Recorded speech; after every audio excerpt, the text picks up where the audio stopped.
all the kinds of wonderful modeling we've been doing. We're going to add one more today, and then that's it. So, I guess I should have erased this. We've had linear modeling. When do we like to apply linear models? When do we like to apply linear models to data? When the data is straight line. Define straight line. A little bit more. I like that, Tori. Define it for me a little bit more. Kristen, help her out. Consistent points. That, in what way? I love that. I love that word consistent. Go, Kristen, go. Like the difference is the same. Perfect. That's what I was looking for, sister. So you've got data that essentially changes in the y and x at the same rate. Yes, I love that. I love that. The ratio, actually, let me say it better. The ratio of the change in y to change in x is constant. That's your consistency. And I know what you meant, Tori. I know what you meant. But it's so hard when I ask people about lines and they say, oh, it's a straight line. All lines are straight. What is it? What makes them straight, if you will, versus curved? Thank you. So you're going to have something that looks essentially like this. Essentially like that. That has a predictable pattern as x is getting bigger, y is getting bigger. Also, I've mentioned this before, it could be dropping as well. Y could be getting smaller as x gets bigger. But the idea is that that model that you fit to it is going to look something like this. Y equals a slope, there's your consistency, times the independent variable plus the b. That's the idea of a linear model. Perfect, perfect. That's Max's weight on your exam. It's amazing. Any of you guys, if you have kids, track your kids' weight. It's incredible what happens in the first year of life. Oh my God. Not to mention just what they're weighing, but also with what comes out of them. Did you know that technically kids are supposed to triple their weight in the first year? We'll check that on Wednesday. It's amazing. No, my son did exactly to the ounce. Exactly, and this is interesting actually. You bring up an interesting point too. And those of you taking 243 later, we'll talk about this. I went into Max's preschool to volunteer on Friday, which I love doing. It's like I do a reading group with them. I don't do math with them because that would be terrible. So I do math. I do reading with them, which is great because I read at about a kindergarten level. And the assistant was there. I was trying to make a bead thing for Miss Meisner, who's his teacher. She wanted this counting bead thing, and she needed me to string these beads together. And it was a fun little problem-solving exercise because I had to use a lighter to kind of melt the string to make a point. I had to use a lighter in a kindergarten classroom, which felt kind of illegal. But anyway, then one of the teachers over there, the assistant, not Miss Meisner, but like some assistant who I'd never met before, goes, I asked her if she had a yardstick because I had to measure out 36 inches. And she's like, well, just open your hands like this. And I'm like, that's interesting. And then I remember back to that picture I showed you guys of the Vesuvian Man from Da Vinci. And if you remember that picture, there's a picture of the Vesuvian Man going like this, and the indication is that this is the same distance as this. That's what Da Vinci's ideal proportions were. So I'm like, that works pretty great. And then she goes, yeah, it works for anybody. I'm like, no, it doesn't. And she's like, yeah, it works for, this is 6 feet for anybody. I'm like, grab that kindergartner right next to you and have him open his hands. Oh, I didn't mean that. I'm like, but you said everybody. I mean, that's the problem with anecdotal evidence, right? It works for me. It just so happens I'm 6 feet tall. Therefore, this should be 6 feet. But somebody that's 5 feet tall, that would be 5 feet. Somebody that's 4'9", that would be 4'9", roughly. And it's not always perfect. You said to the ounce, which was perfect, Crystal. I love that. But that's the problem with generalizations, statistical generalizations. Well, it's nice when they work out. Didn't. It's nice when they work out, but you gotta be super careful with them. I mean, I went to Max's six-year appointment just last week on Thursday. So I sat down with a pediatrician, and they took his height, they took his weight, and they measured him. I think it was 46.5, 45.5, I forget, 45 inches, 45 and a half inches, or 45.625. They had him down about here, it was an eighth of an inch. And I got my smartphone out, and I Googled a growth chart. I'm like, crap, still 90th percentile. And then the doctor came and he's like, yeah, he's 50th percentile, just where he should be. I'm like, okay, he's not. He's in the 90th. But he's been 50th percentile his entire life. And I'm like, okay, let me explain to you how to read this graph. because it makes me nervous when doctors can't read graphs. And then they start prescribing medicine and things like that based off of, you know, that makes me, not that she was going to do that, she's an awesome pediatrician, I love her. But it makes me nervous when they misread anecdotal, a little tiny anecdotal point slapped onto a generalized graph and you put it in the wrong place, or you make, oh, it's just 6 feet for everybody. Like BMI. BMI is one of those, they actually measured Max's BMI and put it on the chart. I'm like, do you guys ever look at anything else besides length and weight? Like body fat caliper? Oh, that's horribly inaccurate. I'm like, so is BMI. It's like, what do you mean? This is something I by definition of BMI, am this close to overweight. Yeah. This close to overweight. By like 1/10 of a BMI unit, whatever the hell that is, I don't know what it is. I'm that close to overweight. Because on their chart, I'm too heavy for my height. Right? Yeah, but muscle weighs more. But that's the thing, it ignores that. It ignors density. It only looks at height and weight. And then she asked the best question I've ever heard a doctor say. What should we use? Boom. I have no idea. But using the two things you guys are doing is a little bit misleading. And in 243 we'll talk more about Max's second year checkup and how it almost led to a fist fight with my wife and the nurse. Right? We'll come back to that. Then we got quadratic modeling. Next term. What's that? I said next term. Exactly, 243. It's a great discussion. And please do not read this as I do not like healthcare professionals. I love them. I do. I love them. But when my doctor looks at one data point on my blood work and tells me I need to go on thyroid medicine for the rest of my life, in spite of every other data point that I'm demonstrating that shows I don't, that makes me nervous. That's what makes me so happy when nursing students sit in my 243 class, which is happening more and more and more. Because at least the nurses have enough sense to read the charts right. What does quadratic data look like? What does it look like? Good, some kind of, what letter? Like an N. Good, or U, depending on which way it goes, right? It can either be like this, that's what your Angry Birds is going to look like on Wednesday. Or it could be U-shaped, like my bike was. And like Usain Bolt, I'm going to have you fit a quad to Usain Bolt at first. That's going to look something like this.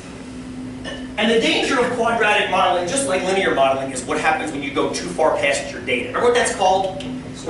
Good! When you start extrapolating too far past the data, I'll have you do that with Max's weight data. You'll predict how much he should have weighed at age 2, based off his first 6 months of life. But anyway. Are you going to tell us what he was? On the exam, I do, yeah. Okay. And you can compare your answer to the actual data point. Cool. And that's what's neat about extrapolation is, if you actually have the true value, you can see just how off or on your predicted value is. Cool. And the further away you get from the data, the more allowable it is for you to get away. But there still comes a point when you're like, okay, he's on 620 pounds. That kind of a thing. And this is great too, until it's not. It's fantastic until it's not. And that's why we broke into 2 other kinds of modeling. Well, I shouldn't say 2, we haven't broken into the second kind yet. We broke into 1 kind. And then I'm going to talk about Darwin. Do you want this to Say that again. Oh, thanks, if you don't mind, Chris, I was going to do that. If you can do it for me, that's fantastic. You guys see it? A little bit further over to the left. There you go. So then we had exponential modeling. And I want to speak briefly about this. Oh, maybe. A little bit more detail. Maybe more? Exponential. Almost like it needs to zoom out. Okay. Modeling.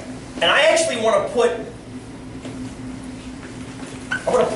2 different graphs of exponential modeling on here because we looked at 2 different situations in class on Wednesday of last week. And we actually started on the Wednesday of the previous week. There's 2 different models that I like to speak of with exponentials. One's growth and one is decay. We'll start with decay. Start with decay because that's what we started with in class. Remember the data set that we played with when we talked about exponential decay? It had props at first and then we used technology because I forgot the props. Remember what we were doing? Penny. Yes, flip of the coin. I had you guys flipping coins and we were keeping track of how many times you had to flip until you got, I think it was tails.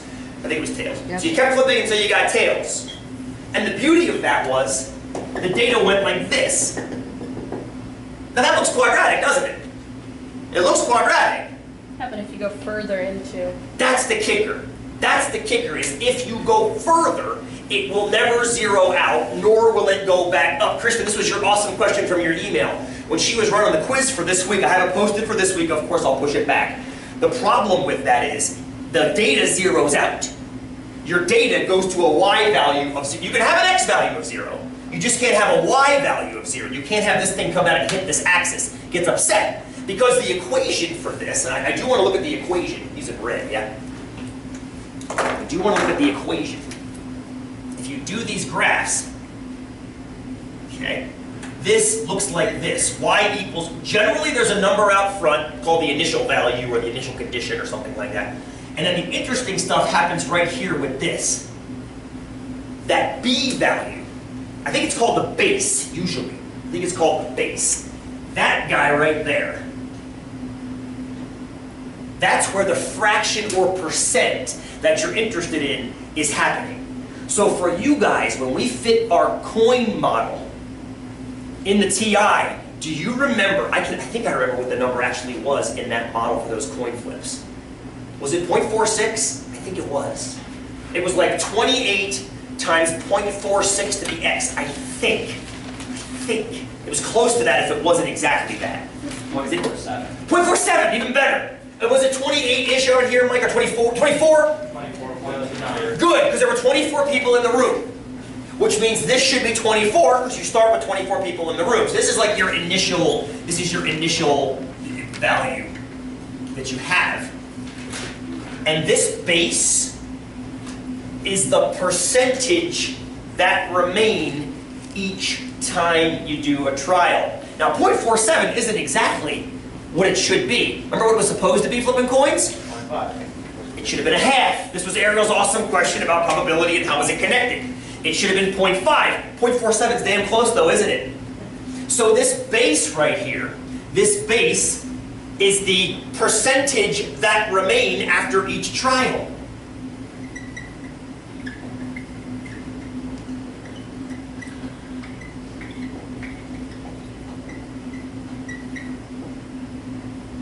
In your homework for Monday, I'm going to have you analyze the McDonald's coffee cup spilled in lab incident from back in the, I think it was the 80s now. It's been a long time since it happened. Remember when the person sued McDonald's for spilling hot coffee in their lab and actually, I didn't know it was going to burn my lab. Welcome to America. You're going to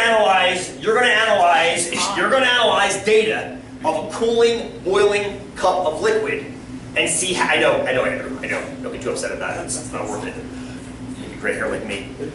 But you're going to analyze cooling liquid, which actually cools in a pattern like this. It actually cools in a pattern like this, and it kind of makes sense why it would have to cool in a pattern like this. Imagine if you're cooking something in your oven, right? Me and Max just made pumpkin pie. We got these big Cinderella pumpkins make a hell of a pumpkin pie, just so you know. Cinderella pumpkins and twice as much lemon zest. That was accidental, by the way. That was just Max getting excited. But anyway, we make pumpkin pie, heat the oven to 450, put the pies in, let them cook for, I think it was like 40 minutes or 50 minutes or something like that. You pop those bad boys out of the oven, and they're at 450 degrees because they've been cooking at 450. You put them on the counter and they start cooling down. They won't keep cooling indefinitely. Eventually they'll reach what? The temperature of the room they're sitting in. So you know what they start. They start at 0,450, and they're going to end up at whatever it is, 65 in our house. I think 65 degrees in our house. But how does it get there? Well, if you're going to study, it actually gets there like this. It looks kind of exponential. Newton proved it. It's actually a really neat thing. It's also how they figure out how long a body's been a body. Ew. You ever seen CSI? Speaking of instantaneous rates of change, they stick the liver thermometer in a corpse, they pull it back out. Guess what just happened? It's the hairdryer for a corpse. I say the hairdryer, the police that use the hairdryer on you.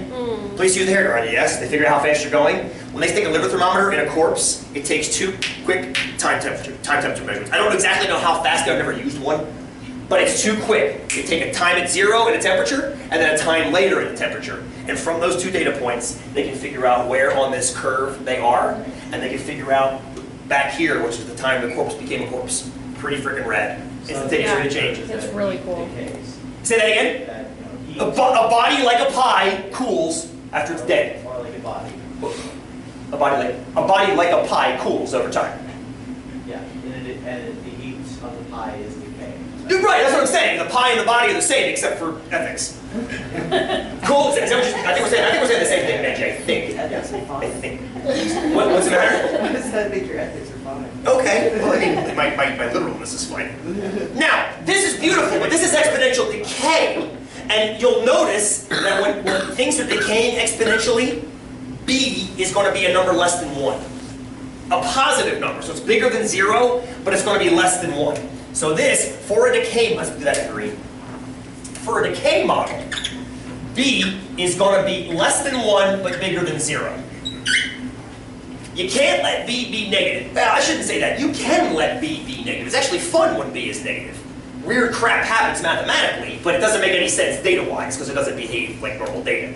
So when something's cooling, when you look at filters, I recently pulled the 2 filters out of our hot tub and was appalled at the condition of them. But filters, like your liver, for example, work in a exponentially decaying format.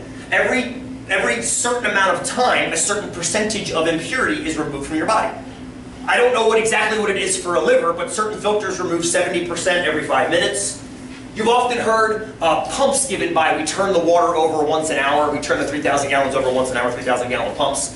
But that doesn't talk about what's being filtered in the filters. So filters actually work this way, where this is the level of impurity, and this is the amount of time a filter is in use.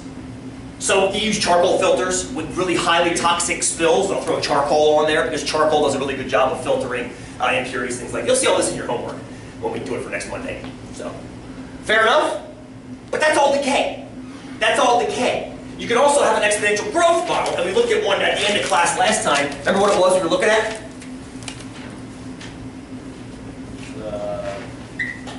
The rate of population of the... Yeah, population of the U.S. Population of the U.S. is a perfect exponential growth model. Now, we didn't know that at first. I just put the numbers on the screen, and we started going through it. And we started looking, and we said, okay, it looks like it could be like a line. And the line does it okay, but it really doesn't, because there's more people being added. And that kind of makes sense if you think about it. As more people are in the country, and they each, even if they have the same amount of kids, which they don't all the time, as we mentioned, the baby boomers and around the time of World War II, but even if they were having the same rate of kids, you'd have exponentially more kids every 10 years or so, because you'd have more couples making children. So it's kind of like the infectious smile theory. One person smiles to one person, they both smile. Each of those smile to somebody else, they both smile. All 4 of those, 1, 2, 4, 8, 16. It's kind of like that. If you've ever had one kid, you'd have exponentially more kids. I mean, ish. So, think about it. So that data looks like this, except instead of starting up at some fixed quantity and zeroing out this way, it's exactly, Tori, it starts by zeroing out here, and then rises essentially unchecked. It just rockets off. It doesn't go vertical. I drew that kind of back. It never goes vertical, but it does go extraordinarily steep. And it gets steeper and steeper and steeper the further and further out you go. And further out you go. That equation is going to look very similar to this one. Like this. And the equation itself looks just like this. It looks just like this. Y equals A times B to the X. Looks exactly the same. A is still the initial condition, and B is still a rate remaining after each iteration. The word remaining, no good, Madison's furrowing her brow a little bit, because the word remaining seems kind of weird because you're actually increasing. So the amount remaining is going to be more than it was the good. Good, Kirsten's like, yes, I buy that, good. Now how can we control that mathematically? Look at, say that again. B is greater than 1. B is going to be bigger than 1. B is going to be bigger than 1. That's how you control the growth models. You make B a value bigger than 1. If you remember the model, and you can of course say no, because we did it kind of at the end of class on Wednesday. I think you guys were getting tired by that point. The model for population growth in the United States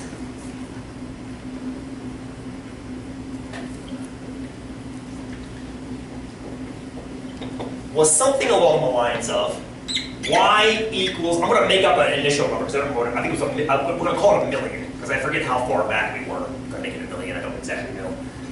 But the key was this number, 1.01 to the X. That was the average percentage that we agreed upon by the time we got it. It was like 1.2 or something like that, but 1.01 will do it to 1. Now you see why it's bigger than 1. It's 1.01. Call it good, 1.01, yes? So, what does this tell you? What does the 1 tell you? It tells you it's growth, but what numeric? Thank you. Andrew says it's growth. Perfect. Over here it was 0 for the coin flips. 0.47 was 0.47, so that means it's decay. What does the 1 actually represent as a percentage? Benji, go ahead. Multiplying something times 1.01 is multiplying it by 100%. 101%. Thank you, friend. So, Number plus another. Good. Thank you. That's perfect. This guy right here, that 1 that's right there, stands for maintaining 100% of whatever was there previously. So this is maintaining 100% 100% of the previous data values, previous y value. So in other words, in this case, that would be keep the million. The 100% of the million come along, and this tells you what percent get added on each time. The extra 1%.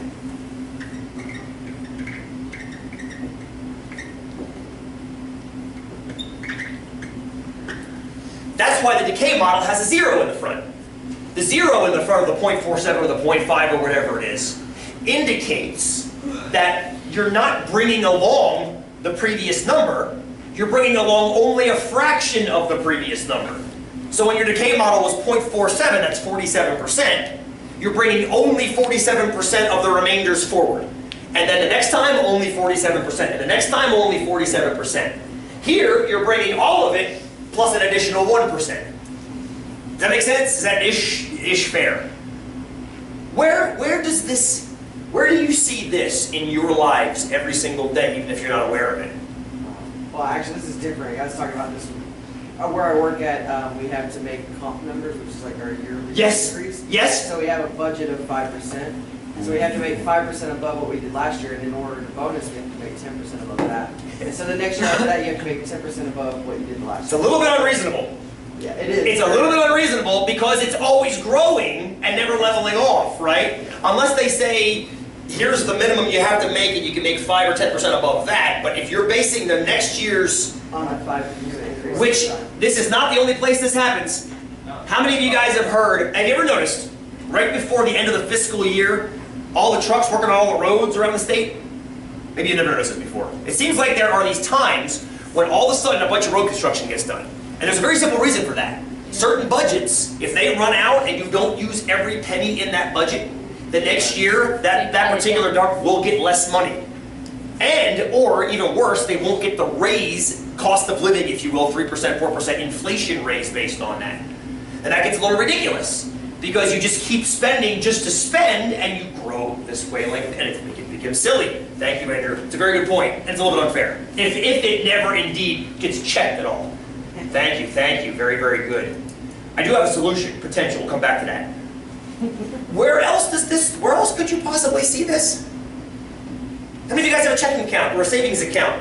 Or owe money to student loans? Or owe money to credit cards or anything like that? Don't raise your hands on that, but you know that's this. The interest on those accounts deals with this. Think about it. You borrow $100 at 5% interest. Okay?